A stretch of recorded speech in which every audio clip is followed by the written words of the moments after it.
Welcome to the Vantage HR Influencers Podcast. This podcast is sponsored by Vantage Circle, the leading employee benefits and engagement platform. Hi everyone, this is Rohit from Vantage HR Influencers Podcast, and today I'm thrilled to have Sarabjeet Singh Gill, who has a decade of experience in HR as a senior manager at HR for CloudMoyo. Sarabjeet is an alumni of Symbiosis Pune, where he's done his MBA. Welcome to the show, Sarabjeet. Thank you, Rohit. Right. So Sarabjeet, how did you get into HR, and what got you fascinated that you could be a part of HR? Sure. So I'll be honest with you out there and with the audience also. I got interested in HR, during my campus placement days. Right. And I first saw HRs of various companies visiting our college campus. So I was impressed the way, they dress up, they communicate, and, they represent an organization. Right. And on top of it, the travel part for, going for campus placements and the, power to offer employment increased my excitement further. But now when I look back, I feel I was probably a juvenile to be considering these as factors to join HR. Right.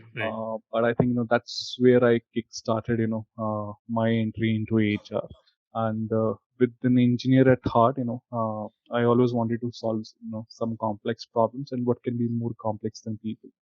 So I started my career with Infosys as a software engineer. But of late, within 6 months of my, foundation training, there was an opportunity in Infosys HR team, corporate HR team for Pune location. I applied to it, although I didn't had MBA degree. That was for the very first time in the history that, NP did allowed, people to apply for this internal job posting without having a degree. Right. And then they enrolled us for this Symbiosis program. So that's how it started, walking into HR.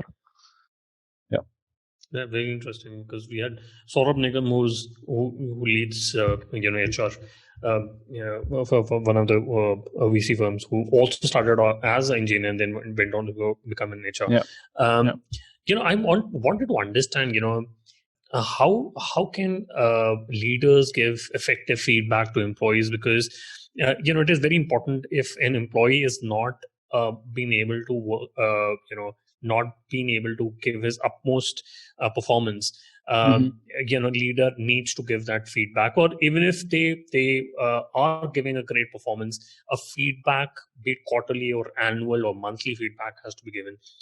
What are your suggestions on how to effectively give feedback to employees? Here I'll probably say, I was blessed with an introduction by one great model by my dad, because he was in defense. And this is a very famous model used in defense, in Air Force and Army, to be specific. That's called a CIDAR format. Okay. CIDAR model. CIDAR stands for, C for clarify, E for explain, D for discuss, A for agree, and R for review. It's a pretty old model. Okay, been there in forces for almost 30 plus years now. Okay, and this is what something which got introduced to me by my dad when I was pursuing my MBA from Symbi, and I think that helped me pretty much in terms of aligning myself in terms of how to give feedback effectively, be it anyone, be it employee, be it anyone in the personal relationship or families, and so on. So I think this is one of the good model which was introduced to me, and I have been practicing it now for more than a decade, and I have seen a good results out of it, because at the end, the discussion is positive, and you're not leaving someone on a negative connotation. It's you just agree on certain facts, okay, and then you just review the progress. I think this CIDAR model, if you just Google it up, also you will find tons of resources on this. Okay. But I think this is a good model, when it comes to giving the constructive feedback.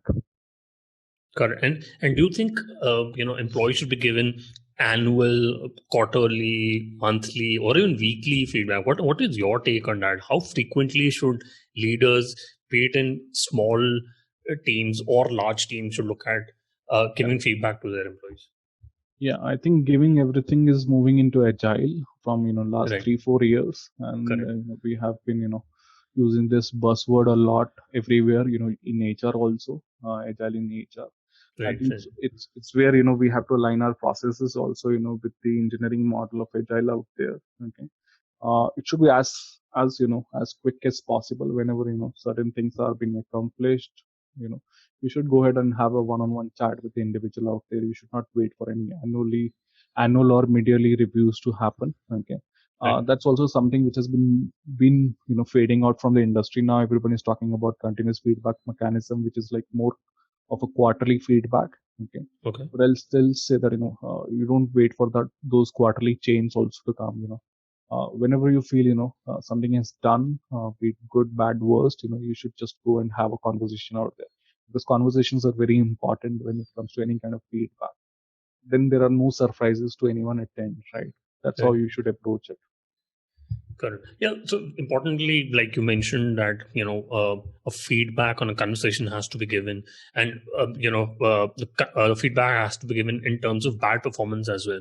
So if the feedback is too critical, how should the leader approach giving feedback to the employee, that the employee is able to take it in the right way and able to implement it, and there are no burned bridges between the leader and the employee.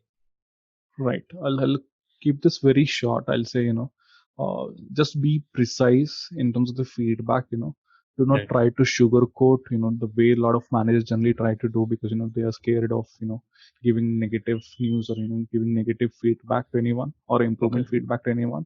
Right. Because as a human tendency, you don't want to spoil the relationship at the end, because Correct. that is what you have formed with the individual out there. But I think instead of doing that, it will be good to just be precise about that context, what has happened, be factual, and be objective about the feedback. Okay, you should have that clarity in your mind before going and talking to that individual, because you need to give people evidence, not personal opinions and feelings, right? Right. Right. And Right. you can achieve this in just the two simple steps. First, just describe the specific situation and behavior that triggered that feedback, and second is just you just describe or define the impact of that behavior.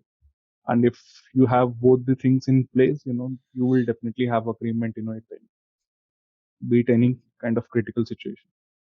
Right. Right. Very interesting. And interestingly pointed out, no personal opinions while giving feedback, because you don't want any sort of a bias to be there when you Correct. trying to give a feedback.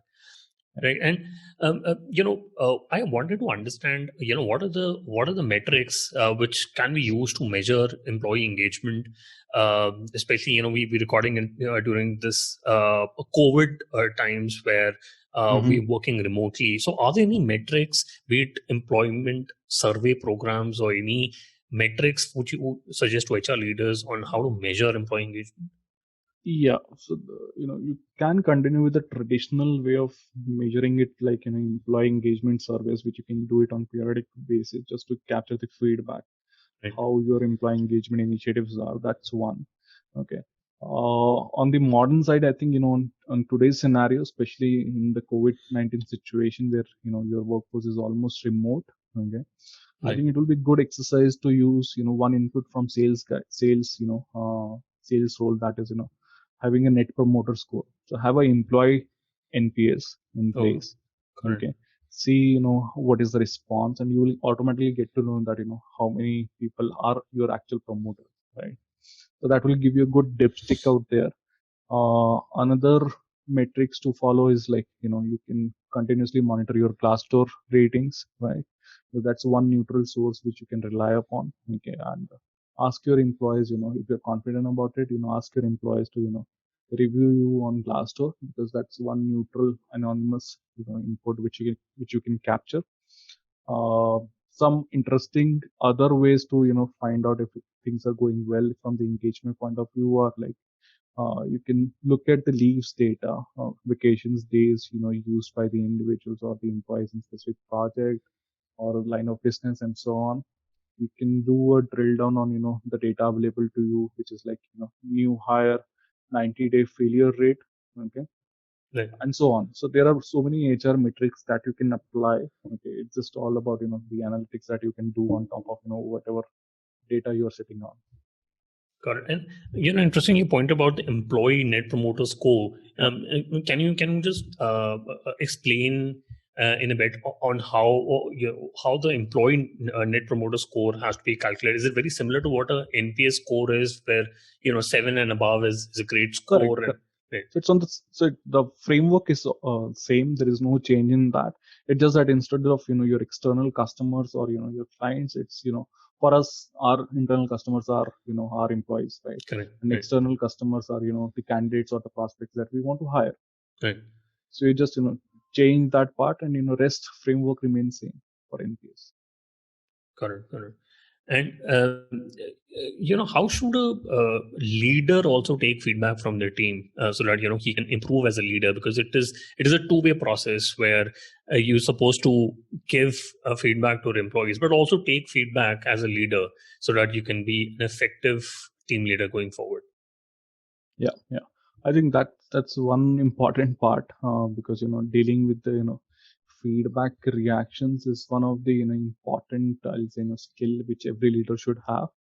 So here if I have to tell you probably a tip out there, there is a there is something called as HEAR, right? HEAR, right? That is something that you can try. Okay. First is H stands for hear, E for explore, A for acknowledge, and R is for refocus. Okay. So I'll just do a one step down in terms of the information here. So when I say here, okay, so you basically you try to articulate the individual's reaction in a non-judgmental way, because you don't want to get biased or defensive in the moment you receive any feedback or you hear any feedback, right? Just keep that openness in your mind. Okay. Second is when it comes to explore, okay, use neutral language, okay, to assess what's driving the reaction, right, from where this feedback is coming, right? So probe more in that. Okay. So use probing as a technique. Okay. A is acknowledge. Okay, where you acknowledge and you hear it out of that individual, whatever feedback is being shared, and then you validate what you're hearing is correct or not. So you just rephrase and reiterate the overall conversation that this is what it sounded to me. Is this correct or not, right? And then the last you just refocus it, in which you just uh, refocus the individual on what's true about the feedback and what we can do about it.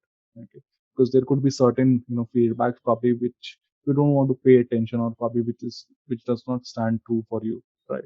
So you can just be honest about it, stating that okay, out of the 5 items that you have told me, I'll work on first 2 and 3, right?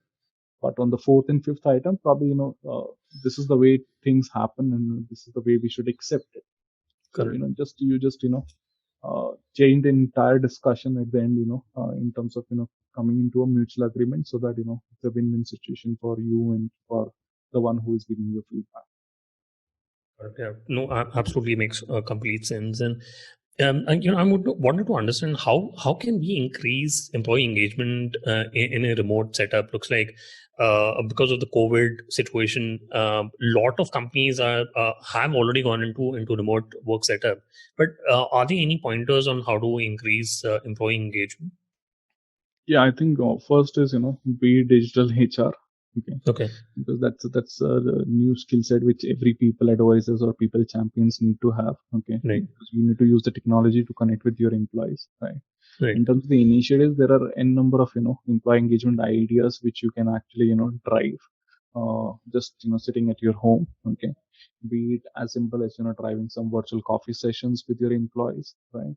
Or be it driving an online yoga just for their mental and physical well-being. Okay. And so on, right? It's just about you leveraging the technology available to you. So look for any of the collaboration tools that you can leverage to have the employee engagement tools in place. Okay.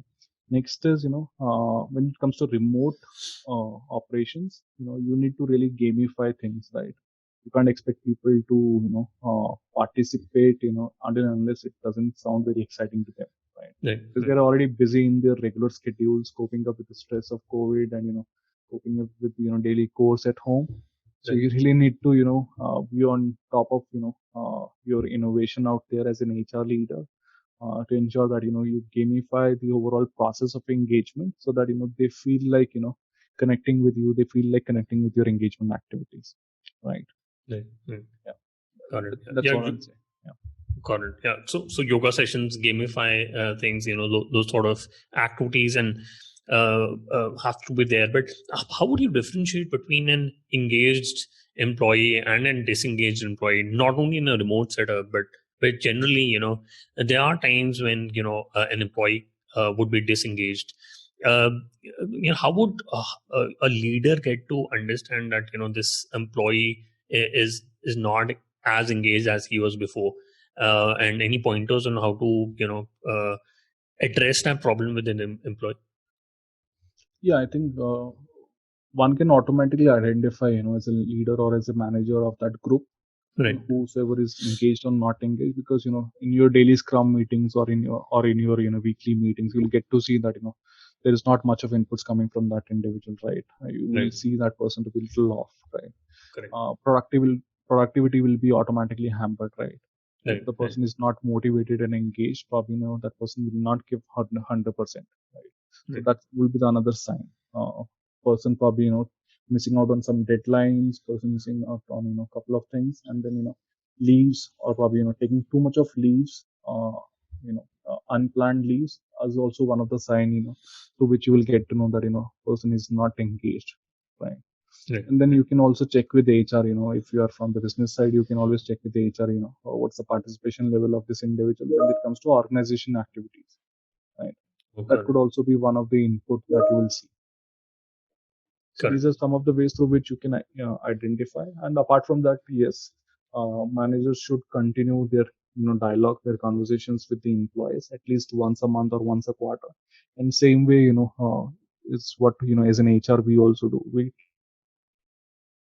I want to understand how do you set up the right culture in growth based companies, especially IT companies, where there's a new employee who's getting onboarded into the company. How do you set the right culture, from the start? okay. Okay. So I'll just pivot it a bit. I'll say probably you don't have to have a perfect culture, okay? Right. Okay. Because in fact there is no such thing like right or a bad culture, right? Because nobody sets up a bad culture at any point of time, right? Right. So the trick is simply creating a culture based on a set of core values, right? That can self-correct. Right. And when the employees feel those values are being forgotten or aren't being taken seriously, they should feel empowered to take action to protect them, right? That sort of culture starts at the top and is best established at the beginning, right? And establishing the culture from the beginning, okay, Right. and change as needed is one of the keys to it, okay. Second, I'll say encourage repetition, okay. Reiterate your mission, values, and principles of a company, in various platforms like your regular all hands meet at a company level, your small HR connects, your stand-up meetings, and so on, wherever possible, have that repetition in place. Okay. Third could be communicate quite openly and often, okay, with the employees, okay. Right. uh, Being transparent, okay. And very important part is lead by example, right? Because a culture is something that is shaped by a company's leader or a company's management, right? It Okay. always come from top to bottom, right? Right. And every leader needs to internally or externally reflect the company's value and be its strongest advocates. And if you have that, you can actually identify cultural ambassadors within the company, who actually live, eat, and breathe your culture and help everyone else understand who you are as a company and what you stand for. So these employees can become your biggest advocates, as the second line of management, because they love the company almost as much as you do, and they can become your cheerleaders. So identify those people and leverage on that. Correct. Yeah, I think Sarabji, you're absolutely right. Creating those culture ambassadors are very important because they're going to, put the word forward that the company is building great culture. So that is extremely important.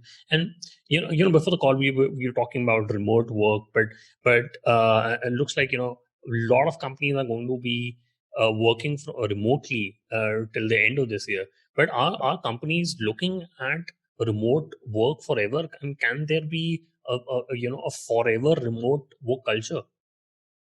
Yes, there is a possibility. Although this was not of a choice that everybody had to work from home for last 3 months. It Right, was more of a push through an external factor. right, But I right. think everybody has kind of tasted this new it's a new mechanism, and it has been working successful in some of the industries where they can definitely think about taking this as a long term project where you can have at least partial, if not full, but at least 50% of your workforce can always be remote, right?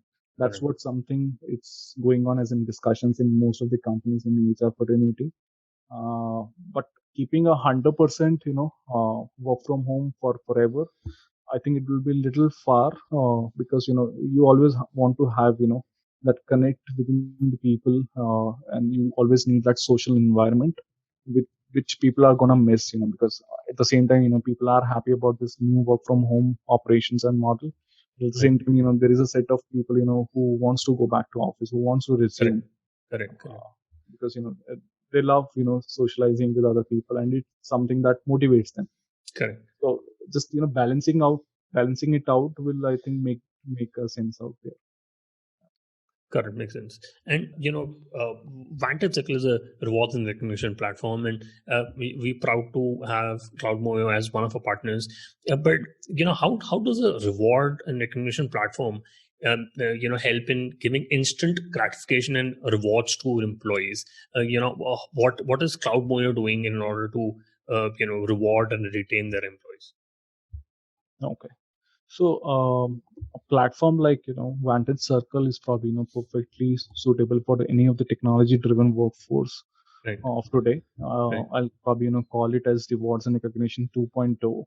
right, uh, and the emphasis is on promoting social appreciation, right, and providing freedom of recognition or appreciation to employees, because you no more want to control the overall flow of your R&R, wherein there will be approval process in place, and you have people approving your appreciations before it goes live. So I right, think features like this, and having a digital platform like Vantage Circle, okay, right, is something that is making feedback more effective than ever. Moreover, it also empowers employees to make pride in their job and continue contributing to the success of the company, right? And right. the very important benefit of such recognition platform is that at the end you will have your employees satisfied. So it will increase your employee satisfaction level within the company, which will again help you to get a good positive NPS score. All right. Yeah. Yeah. Thank you so much for talking about Vantage Circle and how such platforms can really help out. I want to quickly do the top three. What's your favorite business book or even a fiction book? I'll say a business book. Recently, I've read Heat Refresh by Satya Nadella. Right. I think that was pretty exciting. Yeah. Got it. And do you follow any HR leader or a CEO whom you look up to, and you would advise listeners to also follow that leader?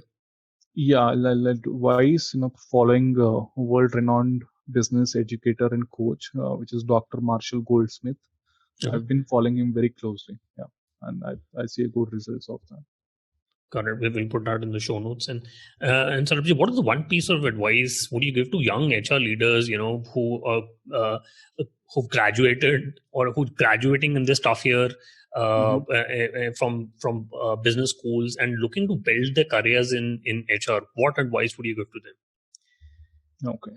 Uh, I'll say, working in HR can sometimes be hard, Right, but it can also be immensely rewarding. Okay. right, Day in, day out, you can be juggling a whole range of spinning plates, constantly trying to make sure one doesn't drop.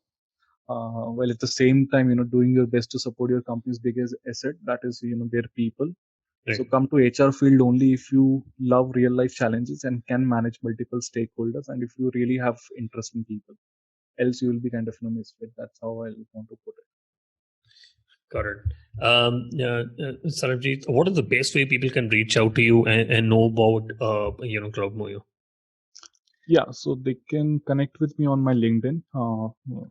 They can search with Sarabjeet Singh Gill as my name there, with Right. CloudMoyo company. And to follow CloudMoyo, we have our page on LinkedIn again, where you can just follow whatever happening in CloudMoyo, or you can follow our Glassdoor page also, which is pretty much active.